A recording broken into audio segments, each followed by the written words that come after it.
But these semi trucks are crazy, man. All this, like, I was looking at all this stuff earlier today. Let's show what the truck, what it's like to be in a Tesla truck. This is real time. And the people go crazy, man. Like, it's crazy. We talked about it earlier, though. It's all the fucking company owners that are like, yeah, all the money we're going to save. Dude, Elon Musk was scared. 500-mile range.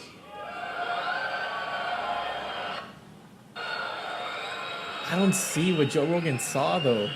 What do you mean? They asked Joe Rogan, how'd you feel when you interviewed Elon Musk? And Joe Rogan said, oh, I felt like a chimp.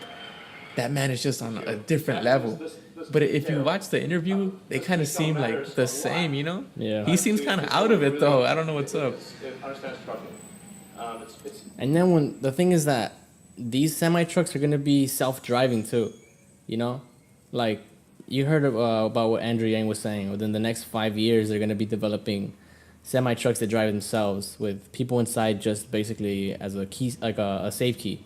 But after a while, when they finally perfect it, like there's not gonna be any people in there even as a safe key. And they developed this technology with Tesla where they could travel as a convoy.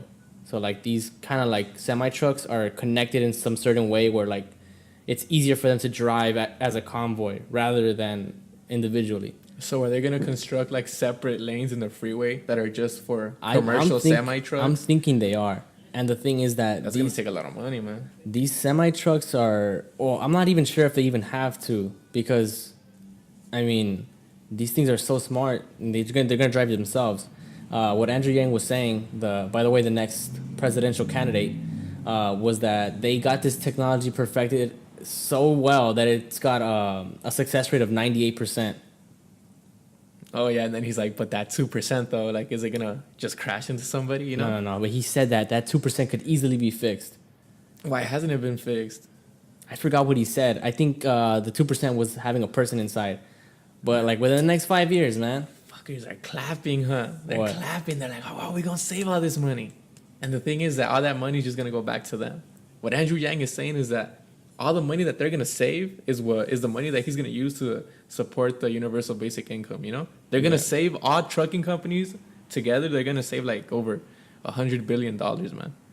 All the trucking companies who invest into these semi-trucks and convert to the usage of these semi-trucks, they're not going to have to be paying the wages of the truckers or insurance or anything like that. 100 billion, man. Yeah. And Andrew Yang is saying, we got to take from this fucking 100 billion that they're going to get and distribute it amongst the American people, you know? Yeah. What do you think about universal basic income, though? His whole proposal, man. UBI, the whole $2,000 to every American. 1,000. No, he said 2,000. 1,000. 2,000. 1,000. Man, I watched it. 1,000. Okay, let's say 1,000. It's 1,000. $1,000, You got to be 18.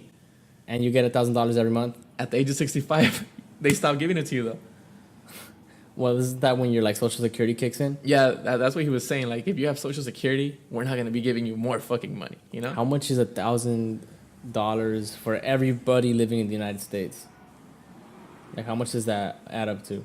I'm not sure, man, but he gives the math, he gives you all the facts, and I mean, it seems to add up based on what he's saying, you know?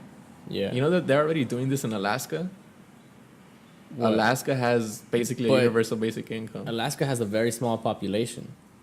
It doesn't matter. It's working, though. Like, the petroleum industry is so big. It's so global. Yeah. I mean, in Alaska, that's one of the biggest forms of capital that exists there, the biggest corporation. So the people of Alaska are benefiting from basically their fucking resource, you know? Yeah. Not only the people who own the corporation are getting all the money. The people from Alaska, from the land, the petroleum comes from the land. So everybody gets a little share from the fucking petroleum, you know? That sounds like a worker co-op. That's something that Bernie Sanders is trying to push.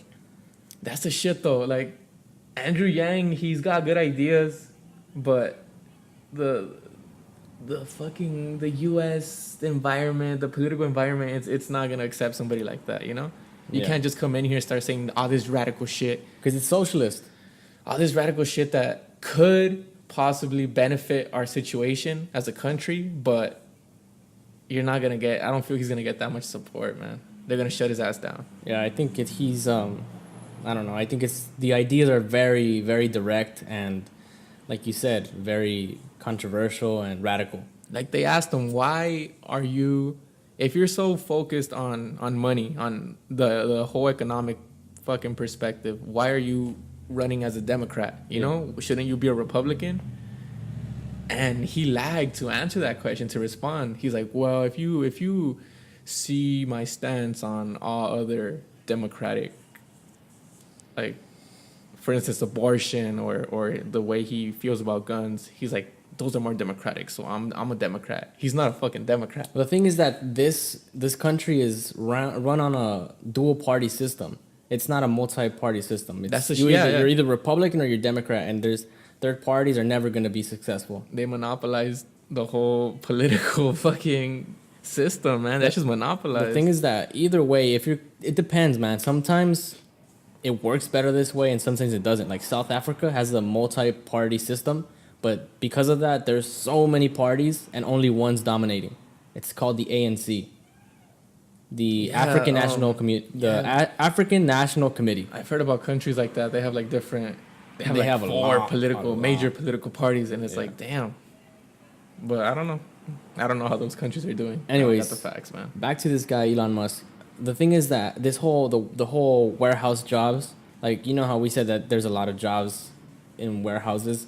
The thing is that as soon as they perfect AI to the point where they can get robots to do the jobs that human beings do, like unload, which, by the way, is not going to take a long time from now, because they've already developed Boston Dynamics bipedal robots that can basically